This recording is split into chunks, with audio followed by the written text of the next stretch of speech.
사회적으로 핫한 이슈를 키워드로 알아보는 핫 키워드 시간입니다. 이민재 캐스터 안녕하세요. 안녕하세요. 네, 고용노동부는 부부가 함께 아이를 돌보는 맞돌봄 문화를 확산하기 위해서 기존의 부모 육아휴직제를 확대 개편하는 내용의 법안을 내놨습니다. 이외에도 저출산 해결을 위해서 확대된 현금성 지원 정책까지 함께해서 핫키워드에서 살펴보겠습니다.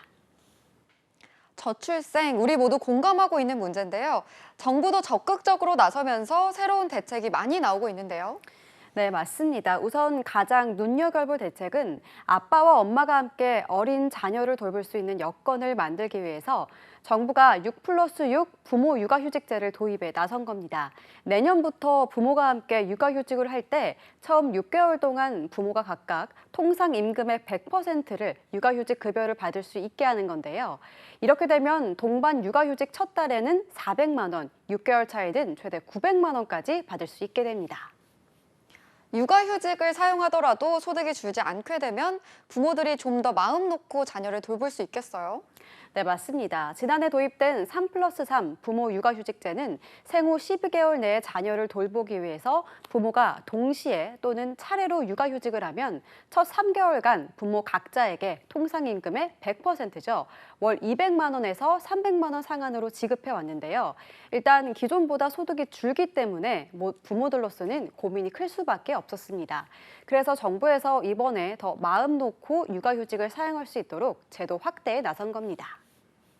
이렇게 상한 금액이 늘어난 건데 자녀의 나이는 기존과 똑같이 적용되나요? 네, 기존에는 생후 12개월까지의 자녀를 대상으로만 해당 제도를 쓸 수 있었는데요. 하지만 앞으로는 생후 18개월의 자녀까지 사용이 가능합니다. 이번 개정안은 이르면 내년 1월부터 시행될 것으로 보입니다. 이렇게 금액도 대상 자녀의 개월 수도 늘어난 만큼 육아휴직을 쓸까 말까 고민하던 분들의 육아휴직 사용 쪽으로 마음을 더 기울이게 될까요? 네, 맞습니다. 지난해 도입된 3+3 부모 육아휴직제 효과를 보면요.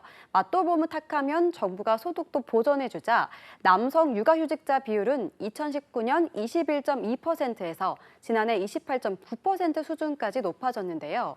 이번에 더 많이 육아휴직을 사용할 수 있도록 제도를 6+6 부모 육아휴직제로 개편한 만큼 정부에서는 더 많은 이들이 육아휴직을 택할 것으로 전망하고 있습니다.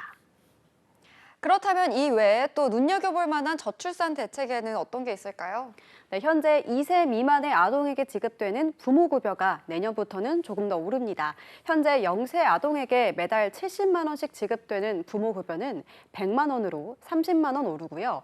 1세 아동에게 지원되는 부모급여는 50만 원으로 인상됩니다. 여기에 만 8세 미만인 아동에게 매달 주는 아동수당 10만 원은 이와 별도로 지급됩니다.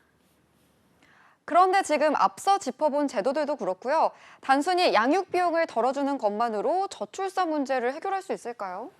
네, 최근 국내 합산 출산율이 세계 최저 수준까지 떨어졌죠. 지난 15년간 정부가 저출산 문제를 해결하기 위해서 280조 원이라는 천문학적 예산을 투입했음에도 불구하고 효과를 얻지 못한 건데요. 그 이유는 젊은 층이 아이를 안 낳는 건 복합적인 이유가 얽혀있기 때문입니다. 취업 나이 상승에 따른 경제적인 불안정이 큰 상황에서 양육에 따른 경력 단절 우려, 또 낳고서도 부담되는 교육비, 집값 등 사회 구조적으로 떠안을 무게가 더 큰 거죠. 이런 부분에 대한 고민도 필요해 보입니다. 네, 아이는 낳으면 알아서 자란다라는 말은 이제 고전에나 등장하는 이야기가 됐는데요. 낳기만 하면 알아서 자란다고 하기에는 아이 한 명이 가정에 미치는 영향력이 너무나 크기 때문입니다.